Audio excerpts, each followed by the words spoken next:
हमसे बुजुर्ग और हमसे जानकार बैठे हैं, कवि जी भी बैठे वाली रविंद्र जी जानते हैं हिंदुस्तान में 2 चीज में गिरावट हुई है। कौन कौन चीज में? जानते हैं किस चीज में? जानते हैं किस चीज में गिरावट हुई है? बताइए। पहला गिरावट भारत राजनीति में और दूसरा गिरावट भोजपुरी गीत में। अरे वाह, इतना अश्लीलता चरम सीमा पर है कि कलाकार बेहोश होकर के गाते हैं। पहले के जमाना में अब के जमाना में बड़ा अंतर हो गई। वो का हो? पहले के जमाना में हेजा रहल, बालों के नीचे चोटी, चोटी के नीचे चोटी। अरे वाह, चोटी के नीचे है परंदा, परंदे बीच दिल अटका। अरे वाह, सैया हमार हो नथुनिया पर गोली मारे, ओसे तनी मनी घसकल गई तो ठलाली चाटे लार रात भर माई रे माई। अरे वाह, ओहू से नीचे आ गई तो लगा दे चोलिया में हुक राजा जी। लगा तो लगा दी तनी थूक राजा जी। एक बीता नीचे जब घसकल गई ढोड़ी पर ते इतना गहिर तोर ढोड़ी कौन वहिर कइले बा। अरे वाह, एगो तौरी गजबे गा देले बा। ऊ का देले बा? ऊ गौले बा कि ढोड़ी में चाय ढार के पियो आ 100 साल जियो। वाह, उहे कमौत ही करे। जानत नहीं गुरुजी कब कष्ट भइल है जब एक कलाकार इस समय वर्तमान में गाया है, आप सुन रहे हैं। हमना छिनार रहनी देवरे छिनार कइले बा। अरे वाह, साला अपने घर के इज्जत मार्केट में नीलाम कइल। ई कहां के पद हो? एगो लक्ष्मण जी रहलन की सीता जी के माई के सम्मान देखत। अरे वाह वाह, अरे गरी साला ई देवर छिनारा हो गया। देवर लगा तो से खोदे भौजाई के लेके फरार हो जाता है। अच्छा तो खोदाही वाला के कमी बा कि खोदवा वाला में कमी है? नहीं, दोनों में न कमी बा भैया, तो दोनों कमी है ना।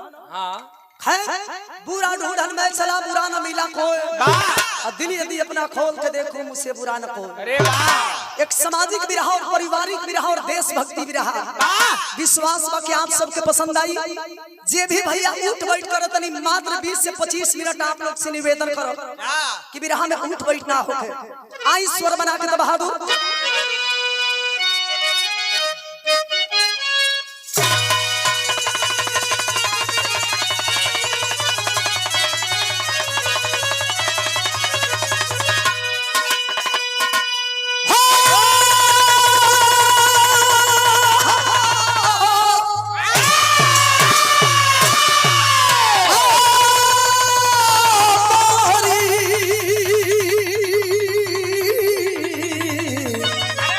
सवरिया भोले बाबा जोगिया हो रहा।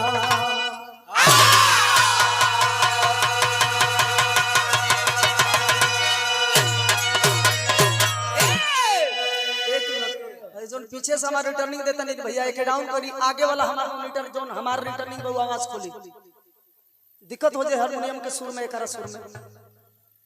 हेलो, आगे वाला हमारा रिटर्निंग एकदम बंद करी, हारमोनियम से एकदम बेसुरा होता है।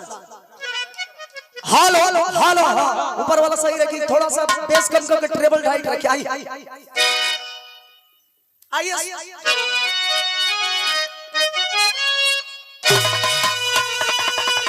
कवि जी ने जवानों के लिए भूमिका में भाव लिखते हैं जिन्होंने इस देश के लिए अपने आप को कुर्बान कर गए। चाहे 65 की लड़ाई हो, चाहे 71 की लड़ाई हो, चाहे 99 की लड़ाई हो, हमेशा बहादुरों ने इस देश के लिए अपने आप को कुर्बान किए हैं। जिस दिन गाजीपुर के जवान, पूर्वांचल के जवान, बिहार के जवान जिस दिन इस देश के लिए कदम आगे बढ़ाना छोड़ दे तो इतिहास का पन्ना भी अधूरा रह जाएगा। उन जवानों के लिए, उन बहादुरों के लिए कवि जी अपने कलम के माध्यम से इशारा करते हैं। कैसे बहादुर?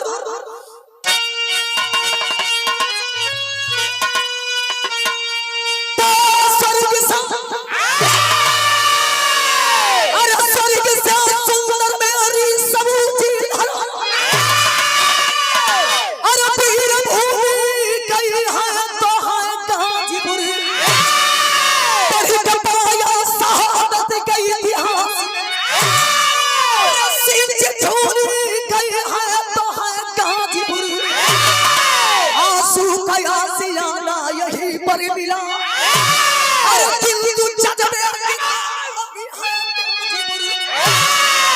कोई उपमा नहीं शेष जिसके लिए दया गुरु का द्वारा भी है गाजीपुर।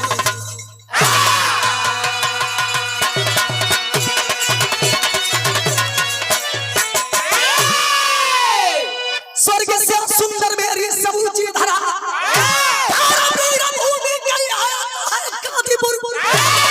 परिकल्पना शहादत के इतिहास में धूली कई है तो है गाजीपुर। आंसू गया सियाना यहीं पर मिला तू जजबे की धारा भी है गाजीपुर।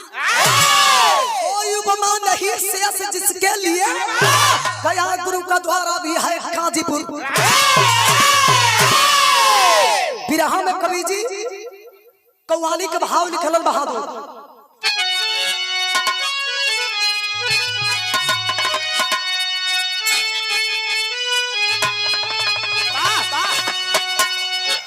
हमें और आपको पूरे हिंदुस्तान के लोगों को जो वर्तमान समय में राजनीति हो रही है हमको और आपको जो बांटने का काम किया जा रहा है फूट डालो राज करो। याद करो उस दिन का जब हमारा देश गुलाम था धरती माँ गुलामी की जंजीर में जकड़ी हुई करा रही थी। हम सारे लोग चीज करके केवल एक ही नारा लगाते थे इनकलाब जिंदाबाद इनकलाब जिंदाबाद भारत माता की जय भारत माता की जय। लाख मशक्कत के बाद हमें आजादी मिली लेकिन फिर भी हम आजाद नहीं है। हिंदू मुसलमान और सिख ईसाई एकजुट होकर के नारा को बुलंद कर रहे हैं तो कभी को लिखना पड़ा क्या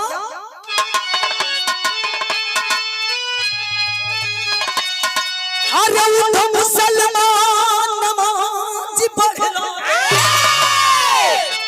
अरे उठो मुसलमान नमाज पढ़ लो अभी मेरा सर कटा नहीं है।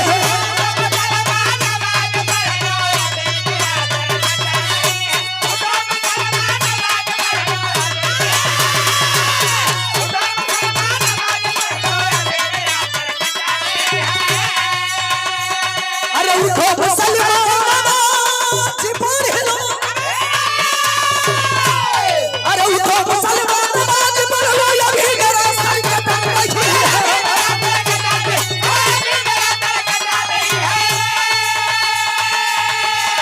अरे उठो मुसलमान नमाज पढ़ लो अभी मेरा सर कटा नहीं है।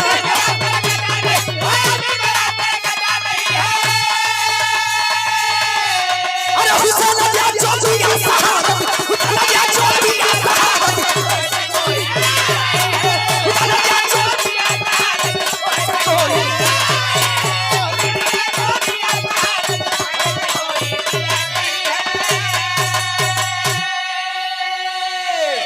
लेकिन ऐसे सुंदर कवि जी हमरे बिरहा के लाइन लिखल बहादुर।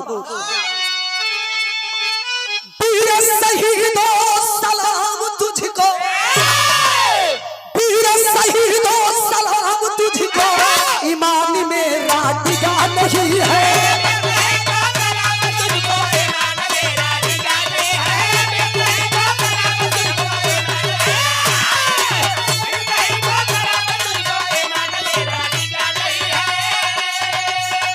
वीर शहीदो सलाम तुझको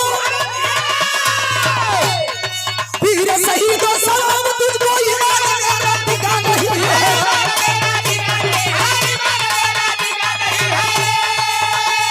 अरे वीर शहीदो सलाम तुझको ईमान मेरा डिगा नहीं है।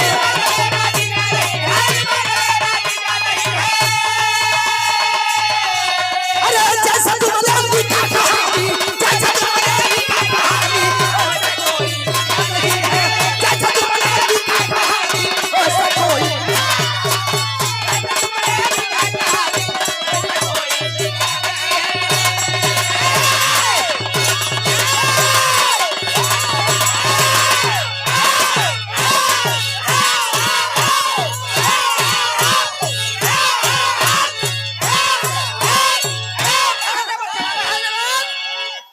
मान लो अरे तोरा क्या होगा रे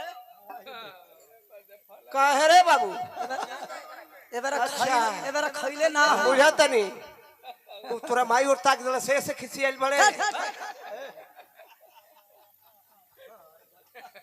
चिंता हमेशा मजाक ना करी माने हमरे और ताक दला ओइसे गरमाइल। हां अरे लइका अभी खइले ना हो करेजा ओकर झाझर भइल तू खइले लेके यही साथ खुनसाइल बा खैले लेके तो कर करेजा तो सही रहे के बचवा चिंता मत कर हम बानी लो। माई के दूध में इतना दम होला कि बड़े बेटा कैसे ही जौन बात करेजा मजबूत रहे। का दम होई सतवा साह अब बिरहा में मजाक कम बिरहा सुने वाला भैया लोग यह कोई कबोल और कोई बनावटी कहानी रही। याद हो गया आपको पहले में भी एक बात बताई हूँ कि गाजीपुर के जवानों ने इस देश के लिए हमेशा बढ़ चढ़ करके हिस्सा लेने का काम किया है। बहादुरी का परिचय देने वाला गाजीपुर का लोग इस वतन के लिए अपने आप को कुर्बान करने के लिए तैयार रहते हैं। पूज्य गुरु जी की ओर से पंकज बसधरी कवि जी सादर 101 रुपया देके स्वागत के लिए बनी पगबंधन बार। आज बड़ा सौभाग्य बा कि गुरु जी लोग बैठ के बिरहा सुनत नहीं जा। याद रहे जिला गाजीपुर थाना नौरहरा ग्राम चकदाउदपुर के रहने वाला एक यादव बिरादरी का छोटा परिवार घर के मेन मुखिया मेन गार्जियन नाम श्री राम यादव और श्री राम यादव के दुल्हन के नाम बतावल गई लाल मुनि देवी। लाल मुनि देवी से भगवान 3 गो बेटा दिले बड़ो। सबसे बड़ा बेटा अश्वनी कुमार यादव, मझिलका बेटा अमन कुमार यादव, अरे सॉरी मझिलका बेटा अंजनी कुमार यादव और दुलरुआ बेटा जौन बेटा की 12 साल के बाद वो बेटा का नाम बतावल गई अमन कुमार यादव। पिताजी किसान बनल लेकिन सोच बड़ी ऊंची है। हमारे गुरुजी लोग बैठल बनी एगो बात बतावल चाहत नहीं। रुपया पैसा धन दौलत सबे कमाला लेकिन इतना भैया चाचा लोग बैठ के बिरहा सुनत नहीं। पहले में अब में बड़ा अंतर है। एक रोटी कम खाइए चलेगा, अच्छा कपड़ा नहीं पहनिएगा चलेगा, लेकिन हाथ जोड़ के रुआ सबसे रिक्वेस्ट बा कि अपने अपने बच्चों को अच्छा तालीम दीजिए, अच्छा शिक्षा दीजिए। शिक्षा के बिना यह जिंदगी अधूरी है। जेकरे लगे ज्ञान ना हो। बाबा साहब का मात्र 3 ही नारा था, शिक्षित बनो, संगठित रहो और संघर्ष करो। शिक्षित तो हम बन गए, संघर्ष भी जारी है। लेकिन ये बताइए हम 85 के लोग संगठित कब होंगे? जब तक हम संगठित नहीं होंगे हमारे बीच में लोग ऐसे ही आते रहेंगे और फूट डालते रहेंगे, राज भोगते रहेंगे।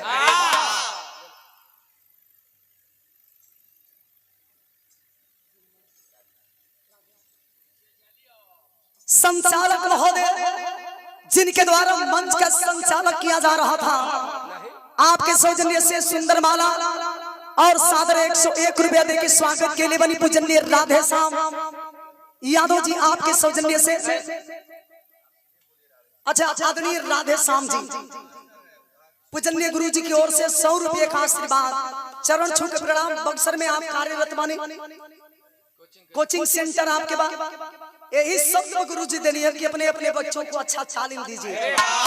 शिक्षा के बिना जिंदगी अधूरा है। पहले के जमाना में एगो परिवार कमाए तो 10 गो परिवार के जिया ले। गरीब के जमाना में देह रुपया कमाता आदमी तब वो आटत नहीं खे। ध्यान रहे गाजीपुर जिला के किसान परिवार गार्जियन के नाम बतावल गए श्री राम यादव, दुल्हन के लाल मुनि देवी से 3 गो बेटा।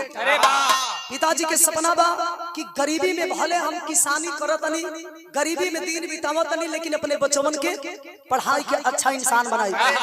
किसी बीमारी की वजह से पैसे के अभाव में श्री राम यादव जी अचानक इस दुनिया को छोड़ करके चल बसे। जिम्मेवारी के करे ऊपर हो गई माई लाल मुनि देवी के ऊपर। पति के गुजरला के बाद घर के सारा जिम्मेवारी माई के ऊपर हो गई। माई यही गरीबी में अपने 3 बच्चों के पढ़ावत भी बाड़ी, समय पर भोजन भी जुटावत तड़ी, लेकिन कभी कभार एकांता में बैठ के रोवा तड़ी। बाहरे भगवान ने दुनिया में सब कुछ दिया, लेकिन मालिक कोई के गरीबी मत दिया। हमारे पति के सपना रहल कि तीनों बच्चवन के पढ़ा के अच्छा इंसान बनाई। हमारे पति के छीन लिया, हमारे बच्चवन के पढ़ा के अच्छा इंसान बनाई। अश्वनी कुमार यादव बड़ा बेटा अपनी माई के संतावना देवे लगल। माई तू चिंता मत कर, ये तुम्हार बेटा वादा करत कि यही गरीबी में पढ़ाई भी करब, आ जौन बाप के सपना रहल उस सपना के पूरा भी करब। तोहार बेटा जहिया पढ़ाई पूरा करी ना तो वादा करत कि तोहार बेटा मास्टर ना, तोहार बेटा चपरासी ना, तोहार बेटा डीएम कलेक्टर ना, तोहार बेटा के सपना बा, बचपन से सपना बा कि तोहार बेटा देश के सेवा करी, फौजी जवान बने। फौजी जवान बन करके देश की हिफाजत तेरा लाल करेगा। माई समझावत अरे के बेटा ए गरी के जमाना घुसखोरन के बारे, कहां से इतना पैसा आई कि फौज में भर्ती हुई बे। लेकिन गाजीपुर के लाल अश्वनी कुमार यादव मेहनत छोड़लन ना, कैलन कभी रहा में तर्ज लग दिल बहादुर। आइए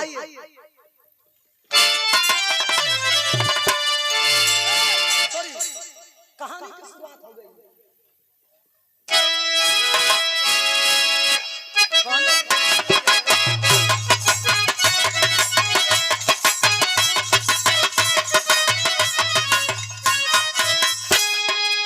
चैनल वाला भैया लो बालो यही से पूर्ति कैल भी जरूरी बना, तो हम सोचनी शॉर्टकट में मार दी। लाइन बाई लाइन ध्यान देंगे। कभी लिखते हैं क्या, देश के सेवा में जो जीवन को लुटाया है, देश के सेवा में जो जीवन को लुटाया है, सिंहासन शहीदों का स्वर्ग में नुमाया है।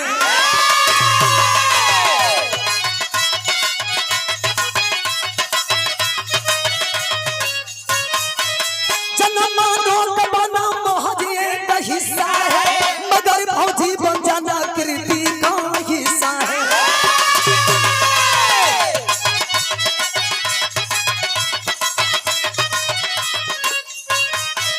शहादत की नदी गजपुर से निकलती है, जवानी जवानों की हर हर से मचलती है।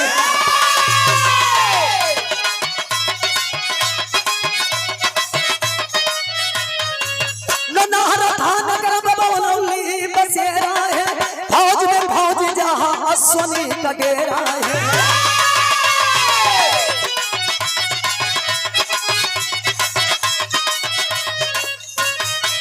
पिता श्री राम नाम लाल मुनि माता का, पिता का साया उठा ले कथा विधाता का।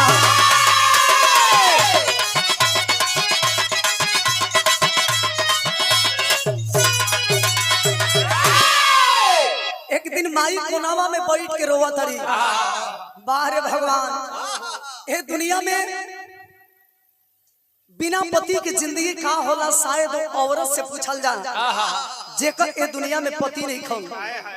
आज हमार पति रहते तो इतना हमके सोचे के ना पड़ी। बैठ के कोना में रोवा तरी, बेटा समझावत कि माई चिंता मत कर, तोहार लाल वादा करत ना कि एक दिन ना एक दिन तुम्हार बेटा पढ़ाई भी करी, नौकरी भी करी और गरीबी भी दूर करी। लेकिन माई के दिल मानत नहीं के। कवि जी भी रहा में तर्ज लिखत हलन बहादुर,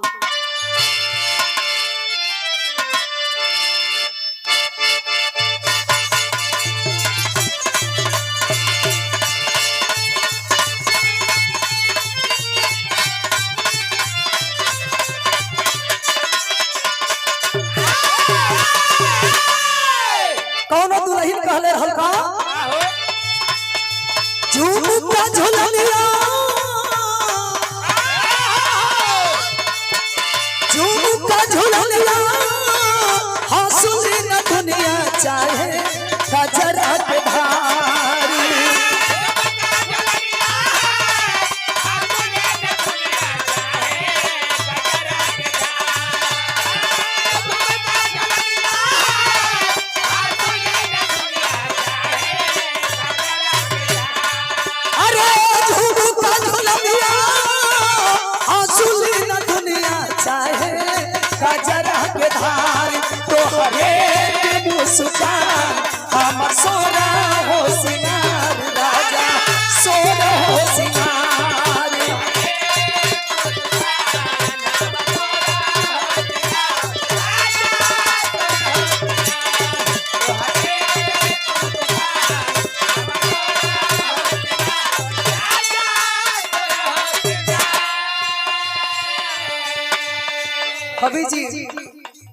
कहेला आदमी की रसरी आवत जात है सिलीपर परत निशान।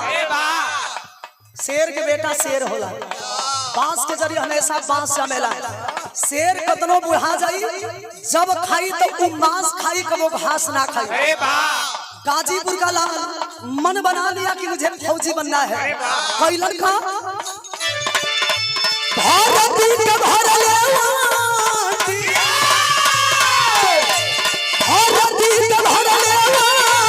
अश्विनी कुमार लेके हौसला पारी।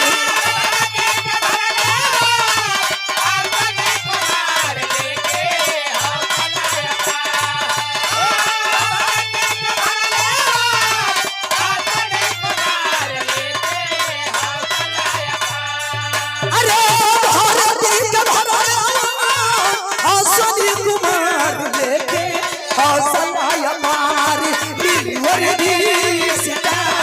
दिलवा कोहे सौबार, दिलवा कोहे सौबार।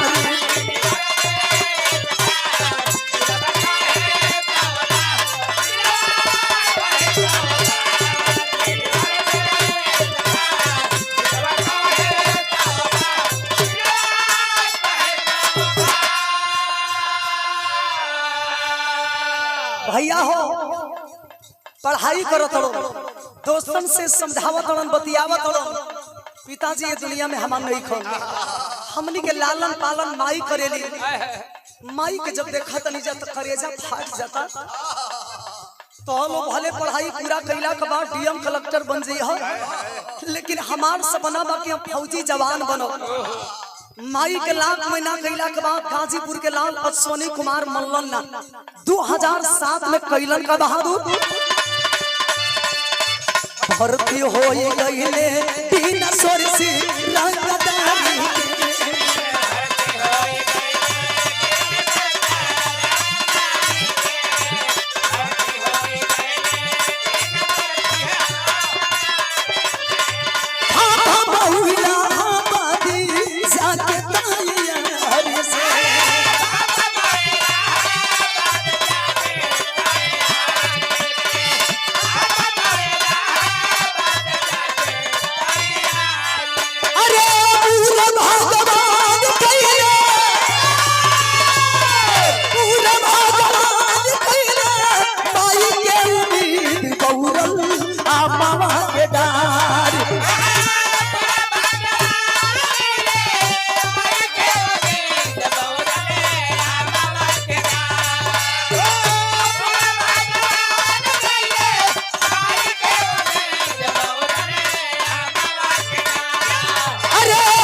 इंसान जब मन में ठान ले कि हमके अपने मंजिल के प्राप्त करे के हो, ते धरती पर कोई माई के लाल और बेटा के रोके वाला पैदा नहीं खेले ले। किसान का बेटा गाजीपुर का लाल पढ़ाई के दौरान ही धीरे धीरे फार्म भरने लगा। 2007 में सीआरपीएफ की बहाली निकली थी फाफामऊ इलाहाबाद में। किसान का बेटा फार्म भरा था, दौड़ निकलल हो। जब दौड़े खाती गई हो तमाम कुल लइका मोटे मोटे कुल दे फुलाई के चौकस बरसो। अरे वाह दे बैठा बरसो जितना कुल काजू किशमिश बादाम छोहाड़ा खाई के टाइट बरसो। कहला आदमी की पातर देख के परिया मत, मोट देख के भगिया मत। बड़े बड़े कुल मोटवरका जितना रहन सो मैं छटाई गइल सो। लेकिन गाजीपुर का लाल अश्विनी कुमार यादव बहादुरी के परिचय देने वाला जानते हैं क्या क्या? जब दौड़ निकाला, सिलेक्शन जब कर लिया जाता है, बहरिया निकलन घरे फोन लगोलन। माई जब फोन रिसीव कइली वही फोने में कहलन कि माई तोहर लाल भर्ती हो गई। कौने हॉस्पिटल में हो बेटा? हॉस्पिटल में ना तोहर बेटा फौज में भर्ती हो गई। अरे वाह दुनिया के कौन ऐसा माई होई कि सुनी तो ना खुश होई। दूर रखो कर हेलो हेलो कम कर भैया, इको कम करे कर, टोन क्लियर रखो। हारमोनियम के जब रीड लागत तो वहां तो हारमोनियम बेसुरा बोलती है। हेलो इको कम कर दो, इको कम करके बेस हमर कम कर, टोन एकर खाली लेवल सही रखो। आखिरकार जब 2007 में देश के फौजी जवान अश्वनी कुमार यादव को जब सिलेक्शन कर लिया जाता है, घरवा इलन माई लाल के आरती उतारा तरी। धन्य रे लाल, माई के दूध के कर्जा चुका दे ले, बाप के पगड़ी बचाई ले ले, बेटा होके के चाहिए तो तोरा इंतजार करो तरी कि बेटा के कहिया ज्वाइनिंग लेटर आई। बेटा के जब ज्वाइनिंग लेटर आई, बेटा जब देश के सेवा करे जाए लगल तब माई रो तड़ी और रो के अपने लाल से को बात कह तड़ी। बिरहा में स्वर्गीय रामदेव गुरु जी के जमाना के तर्ज लग गई।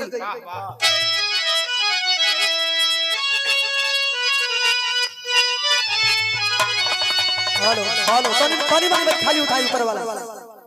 हेलो हारमोनियम से खाली मिला दे बस। हेलो बस अब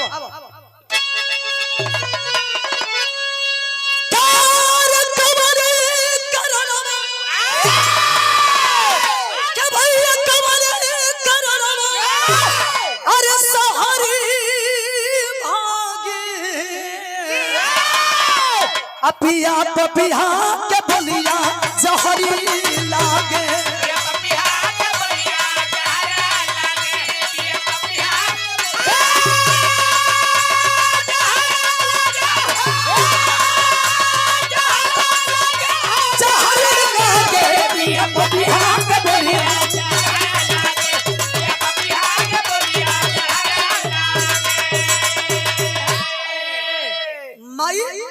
अपने लाल के दुआरिया पर रोक लिहली। गुड़ दही खियावा तड़ी, जतरा बनावा तड़ी के बेटा जा तड़े तो कम से कम ए माई के बतिया हमेशा याद रखिए। रोवा तड़ी अपने लाल से कहत का बड़ी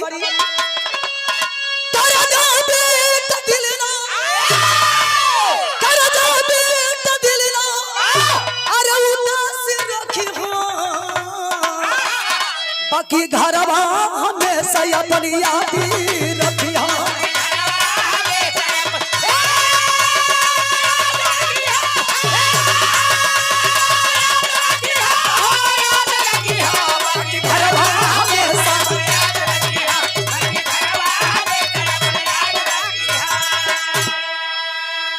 अरे बेटा हमारा रुकिया देश के खातिर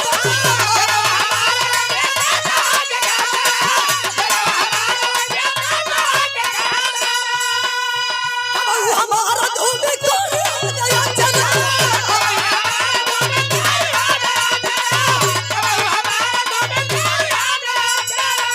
तारा जिंदा छातिया में अपना, तारा जिंदा छातिया में अपना। अरे भगवान रखी अरे बाकी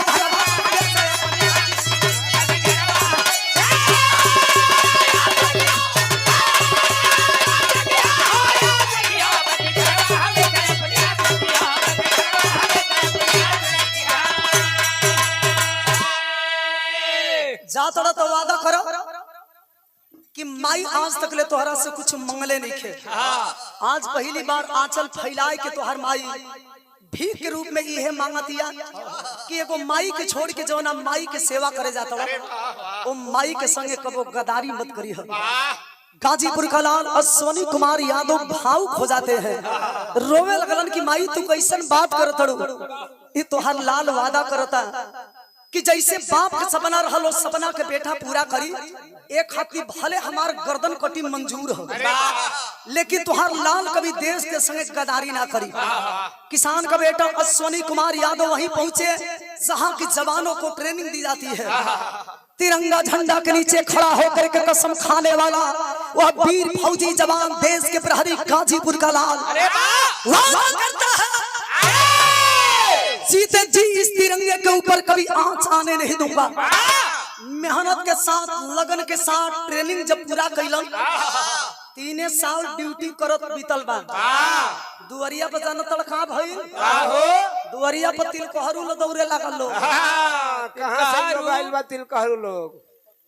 जेकरा घर में लड़का जवान हो जास, अरे वाह, फौजी, मास्टर, चपरासी, हां चाहे कोनो सरकारी नौकरी, चाहे कोनो नौकरी होखे, दुआरी पर तिल कहरु ल दौड़े लागी लोग।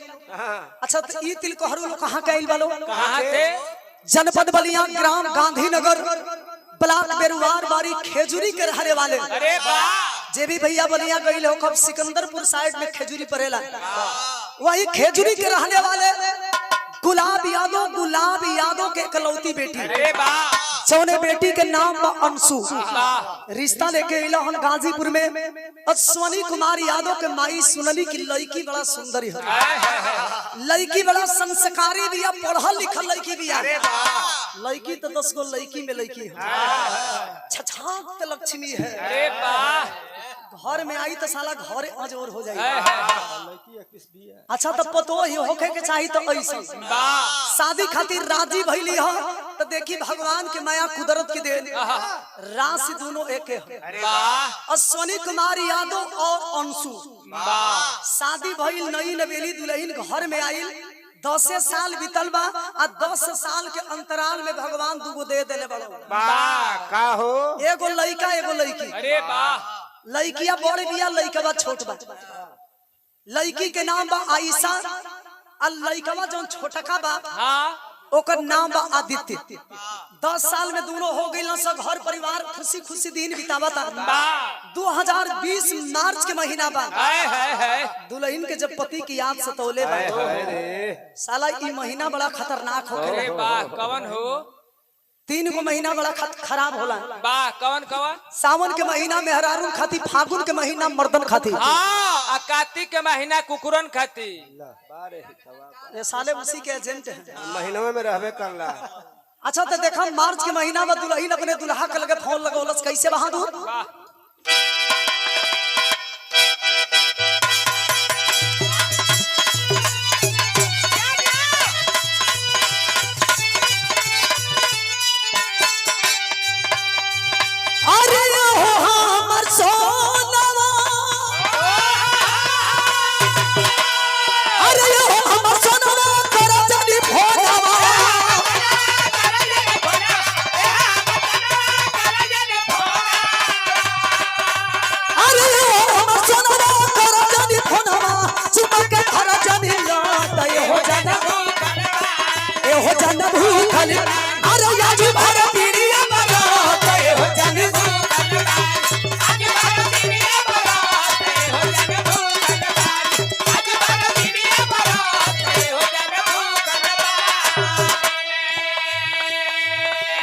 लेकिन फौजी जवान के पत्नी का कहतड़ी फोन में, का हो?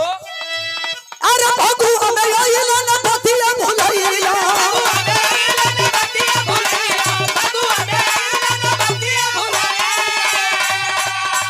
अरे भगु हमें आइला न पतिया भुलैया, कहले कल कल याद फोनवे में, अरे फोनवे में को हती, अरे याद ना हमारा तो याद फोनवे में को हती, अरे याद ना हमारा तो याद फोनवे में को हती, अरे ना हमारा तो याद फोनवे में को। जब फोन के घंटी बजल बा,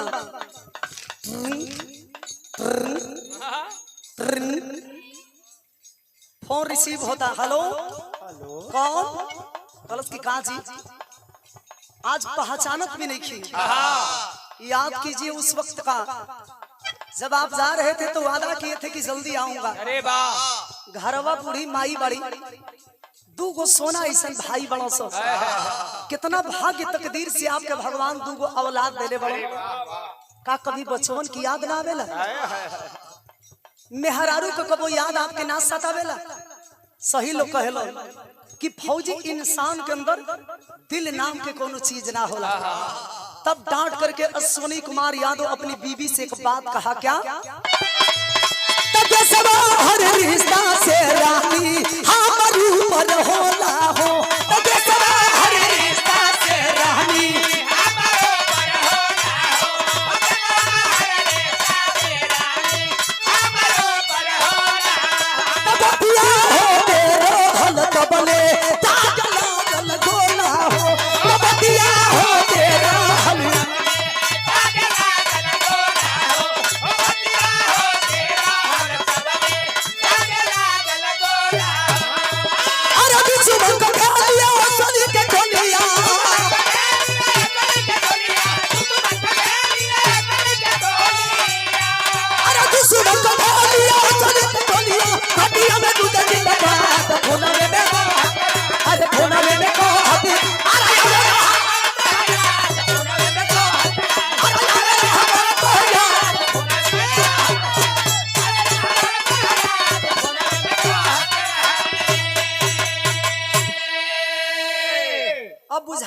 हमके कि आपके घर परिवार से कोनो मतलब। और सोनी कुमार यादव कलन के रे पगली ऐसा नहीं कि माई की याद ना आवेला, दोनों बचवन की याद ना आवेला, भैयवन की याद ना आवेला। लेकिन जानती हो हम ठहरे फौजी आदमी, हम फौजियों के लिए सबसे पहले देश की सेवा, उसके बाद परिवार। अरे वाह, ऐसा नहीं है कि माँ की याद हमें नहीं आती। तब तक ले बगलिया से आवाज होके लगल, कहता है सोनी कुमार यादव की अंशु जल्दी फोन रखो। अरे वाह, लग रहा है साले बगल वाले मानेंगे नहीं। कौन बगल वाले? ये साले बगल वाले दो गले होते हैं। दो गले हो? कौन बगल वाले? बाहर कहीं निशाना गलत ना हो। नहीं हो। बगल वाले के मतलब इधर उधर मत देखिए। बगल वाले के मतलब मेरा पड़ोसी मुल्क पाकिस्तान। ये साले हरकत से कभी बाज नहीं आते।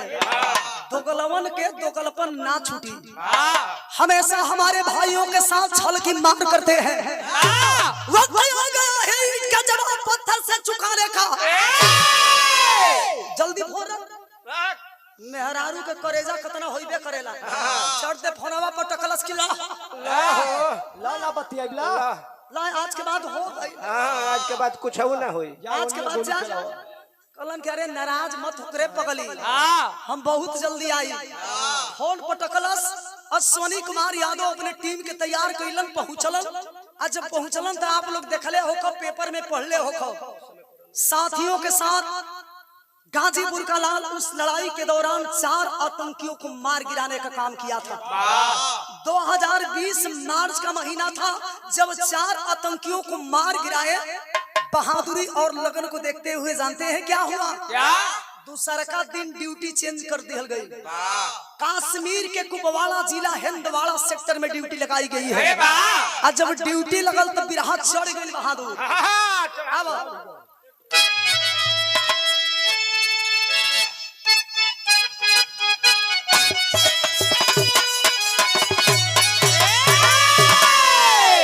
स्वर्गीय रामदेव गुरु जी एक तर्ज के गाई जवानी के आलम में।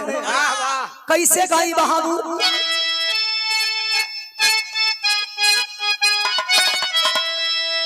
तोहरा से तुम परेशान बनी रोज के करा से? यही तोरे मास्टर से। अरे काहे? हितवा ले काहे परेशान बाड़ू? एगरी कलाकारों की सीजन चला था और रोज इनके समझावे नहीं कि देखा पहला नंबर तो मीरा के चढ़े का आदत ना है। वाह, अब मीरा चढ़ेली तो उतरे का आदत नहीं है। हाँ तो का करबो? हित के जान लेबू का? बड़ा मछली दारू खैले बा आज। ऐसा दे देखबे भर ल करी है। ई सखुआ का लकड़ी है, एक जितने रगड़बो उतने लाइट दी। हाँ, मार में घी डालल पर्दा बढ़ा लो, बाबू। पर्दा बढ़ा लो।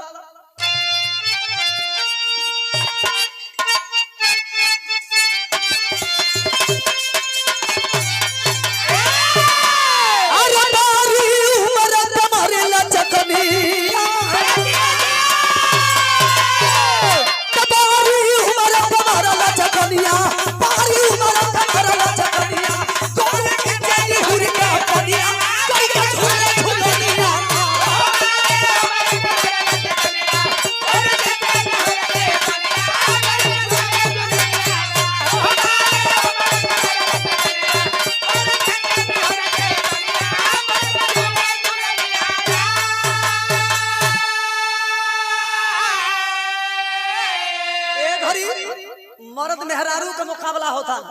जब मर्द मर्द का मुकाबला होके स्वर्गीय रामदेव गुरु जी गाई तो बुल्लू गुरु जी तुरंत छुआ दी। हाँ, सुनील भैया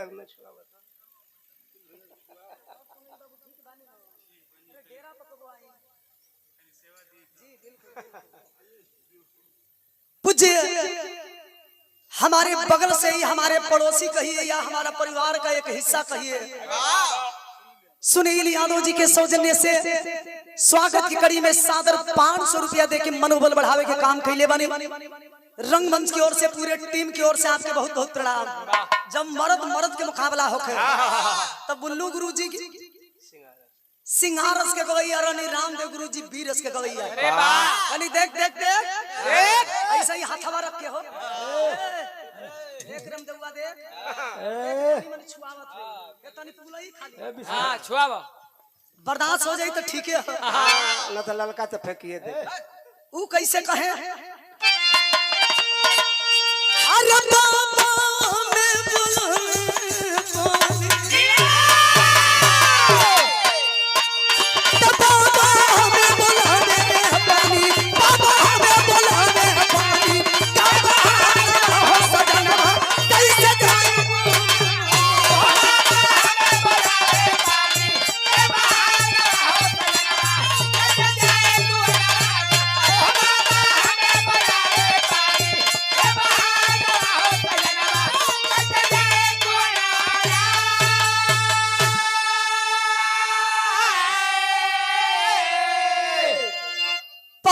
पहलवान जी की ओर से पंकज पहलवान जी सादर 101 रुपया दे के स्वागत के लिए बनी।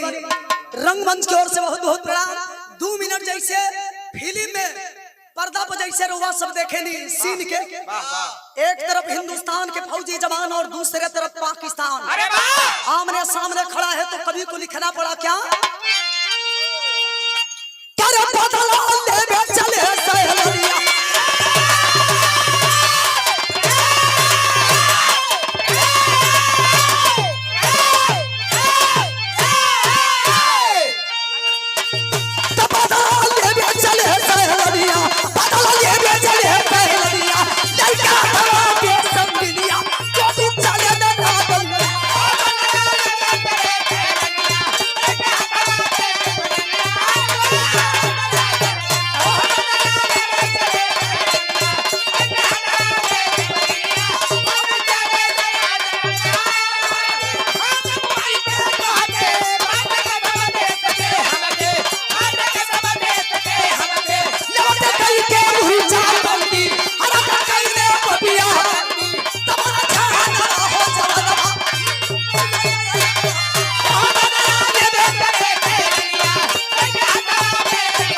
बदला लेवे चले सैलनिया, लेके हाथवा में संगिनिया, गोली चले दनादना।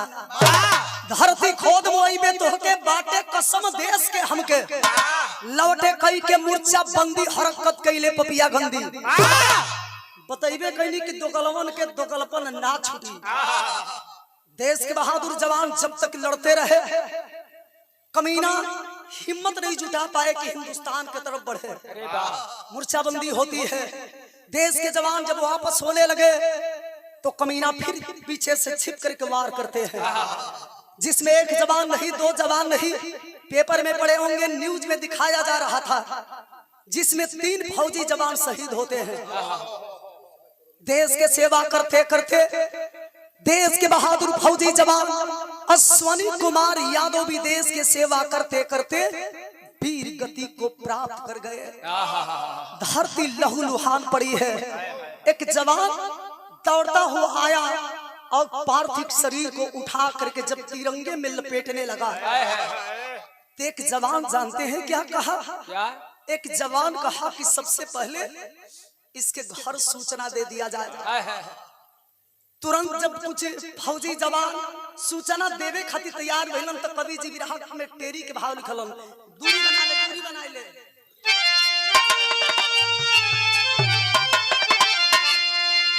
अरे मोर राम,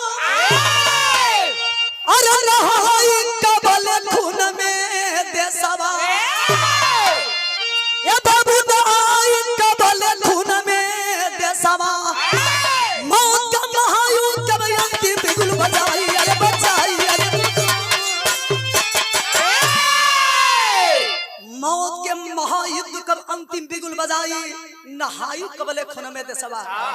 भवन बनारस से डापिस में घटना को मजबून दिया, देश हेतु में वीर अश्वनी अपने तन का खून दिया। माता को जब खबर लगी बेटा आंचल को छोड़ गया, बिना इजाजत कैसे वो परिवार से नाता तोड़ गया। मेरा बेटा जिंदा है, मेरा बेटा जिंदा है, क्यों झूठी खबर सुनाते हो? हे साहब बातें बंद करो, क्यों हमको दुख पहुंचाते हो? कौन ऐसा माई हुई कि सुनी कि हमारा बेटा शहीद हो गई, तो अपने आप के रोक पाई, पैरवा के नीचे से जमीन खिसक गई, करेजवा फाट गई। साहब ये कैसन बात करत रहो साहब? हमर लाल शहीद हो गई साहब। अरे हमर लाल इतना कमजोर ना रहे साहब। अरे हमरे लाल के हमरे बचावा के करेजा तब बाप के करेजा रहे साहब। हमर बचावा वो कमीनन से इतना जल्दी कैसे हिम्मत हार गई। रोवा तड़ी। कोरोना की बीमारी के शुरुआत हो समय रहो, लोग जुटल बड़न जान के परवाह न करते हुए माई के समझावत रन, लेकिन माई तो बस अपने बचवा के लसिया अइले की इंतजार करत रही। कुछ जवान जब लेकर के अश्वनी कुमार यादव के पार्थिव शरीर के इलन तो कवि जी विरह में करुण रस के भाव लिखलन।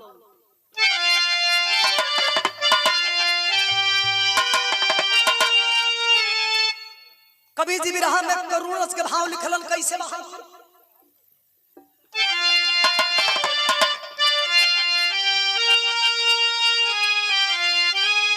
अरे कौने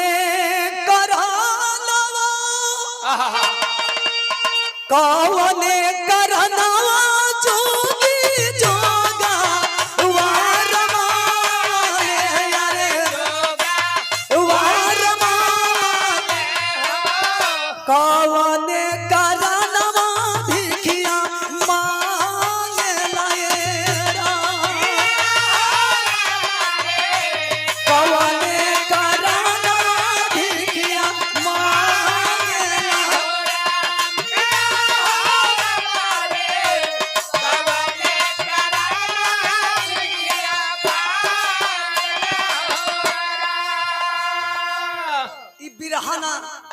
एगो माई के दिल के दर्द और वेदना बा।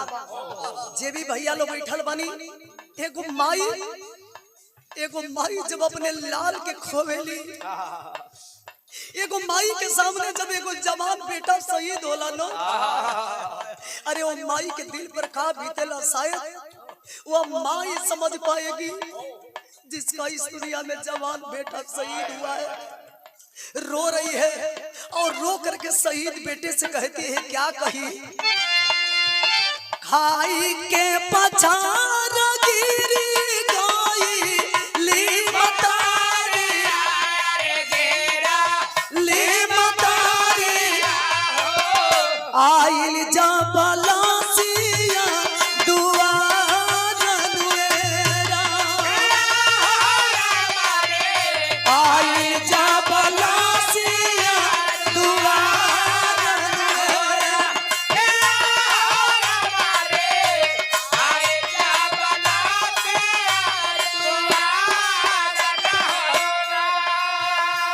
भलाई दुल डलाई बेटा रे बुढ़ाई रे रे बुढ़ाई काहे लुडला बहुआरी के सिंगार नुएरा काहे लुडला बहुआरी के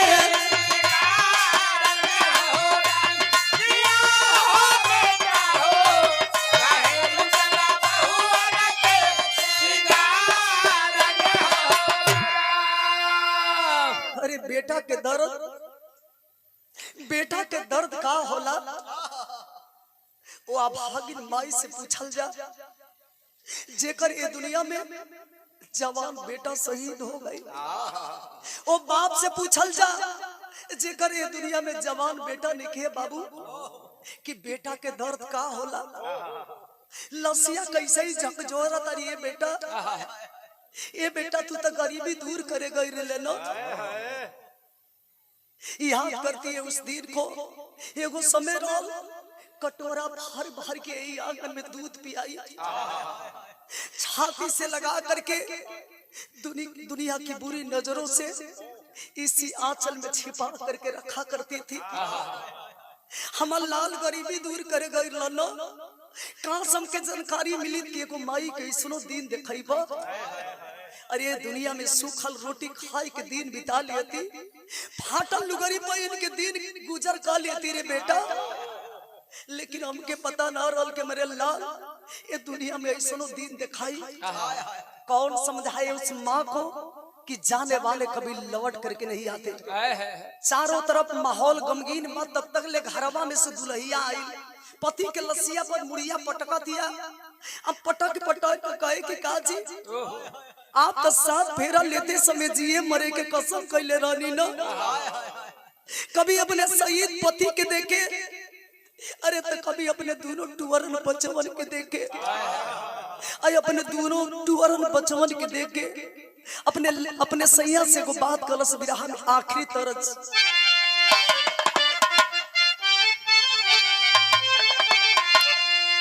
बिटिया रानी की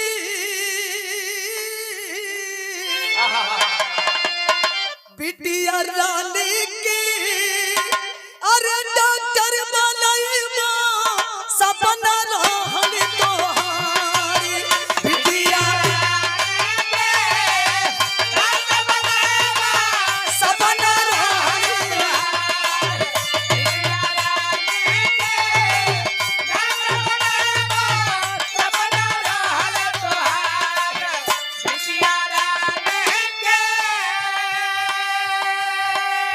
याद दिलाई हम तो हकेता अपई करानी हो रहा अपई करा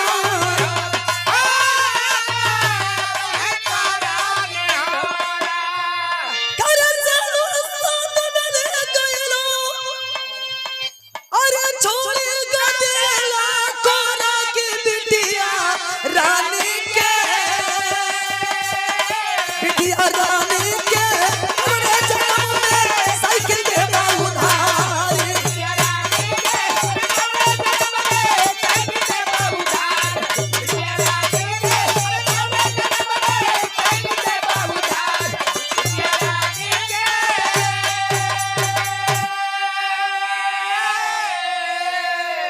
हमारे समय कितना कष्ट से एगो माई एगो बाप ए दुनिया में बेटा के जन्म देके इंतजार कर रहे कि हमारे बेटा जब जवान होई तो गरीबी दूर करी। वही माई के सामने वही बाप के सामने जब एगो जवान बेटा शहीद होला न, अरे कर जब फाट जला ये बाबू और नइखे विश्वास तो बाप से एक बार आप लोग पूछब जौने बाप के ए दुनिया में जवान बेटा शहीद भइल होई कि बेटा के दर्द का होला। तमाम लोग जुटल बड़न समझावत बड़न बुझावत बड़न, लेकिन माई के दिल मानत नइखे। उठाए के बेटा के लसिया के जब लोग श्मशान घाट के तरफ चल रहल तो कभी जी बिरहा में अल्लाह लिखल। कौन अल्लाह बा?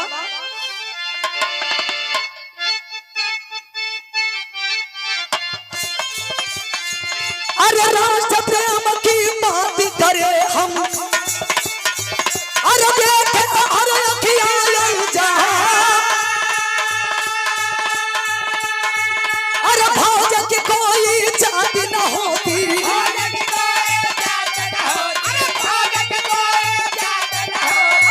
जो जात न पके कला अरे रुपया पैसा महताता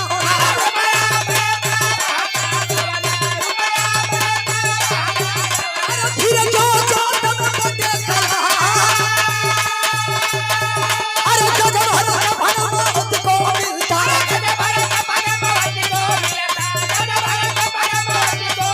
अरे होता और कह संग्रह नहीं चला भागी हमारे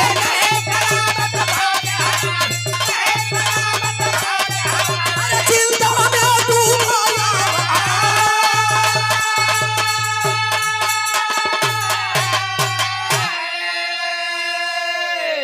राष्ट्र प्रेम की बात करे हम फिर क्यों जात में बटे कलाम।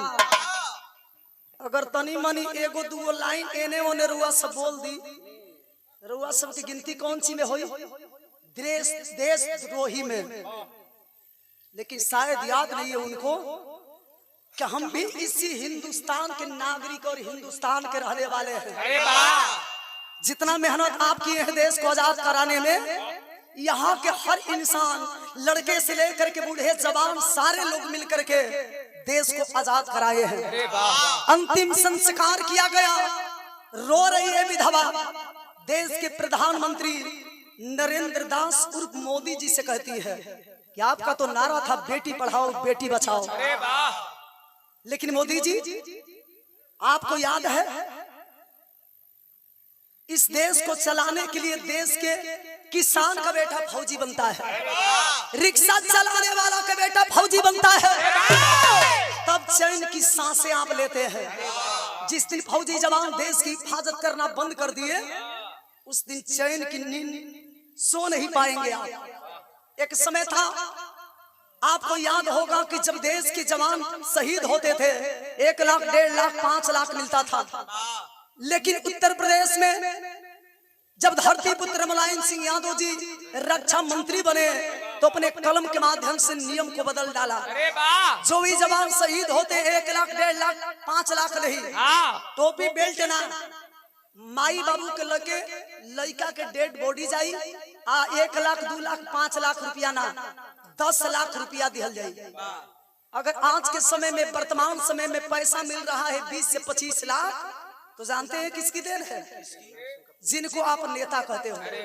नेता दो ही हुए, पहला नेता सुभाष चंद्र बोस और दूसरा नेता जिनको गर्व के साथ कहते हो धरती पुत्र मुलायम सिंह यादव। आज लालू जी की देन है कि लालू जी ने अडवाणी के रथ रोकने का काम किए थे। जो बोलने का हमें अधिकार मिला है, बैठने का अधिकार मिला है, जानते हैं किसकी बदौलत? लालू प्रसाद यादव जी की देन है। तो मुझे फक्र होता है, गर्व होता है। रोवा दिया कि पैसा ना चाहिए, फूल माला ना चाहिए, सहानुभूति हमके ना चाहिए। तो हरे सरकार में मणिपुर में बहन बेटियों को लंगी घुमाया गया। याद कीजिए उस वक्त का, उस दिन का, वहां भी आपकी सरकार थी, लेकिन थोड़ा सा भी आपके कानों में जू तक नहीं रहना। प्रतिदिन देश के फौजी जवान शहीद होते हैं। दर्द आपको इसलिए नहीं होता है कि आपका कोई बेटा फौजी नहीं है, आपका कोई पड़ोसी, कोई रिश्तेदार फौजी नहीं है। अरे फौजी तो किसान का बेटा है, मजदूर का बेटा है, रिक्शा चलाने वाला का बेटा फौजी है। तो आपको दर्द कैसे होगा? देवे के बात एगो काम कर दी है, रोवत या कहत या गीत के आखिरी भाव।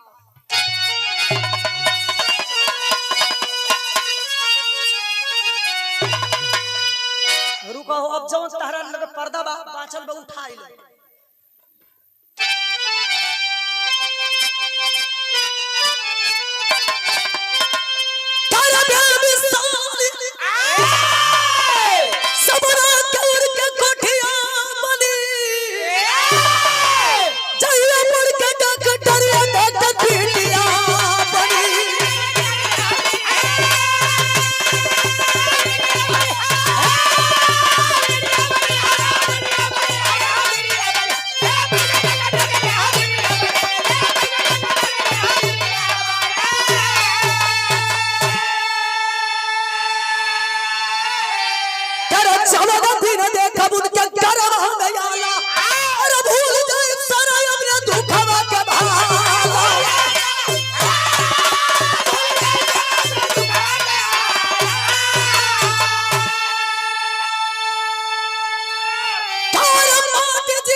थोड़ा सा जौन विलम्ब भइल लगावे में, रउआ सबके आदेश पर जो थोड़ा सा विलम्ब हुआ है, तो हम आप सबसे क्षमा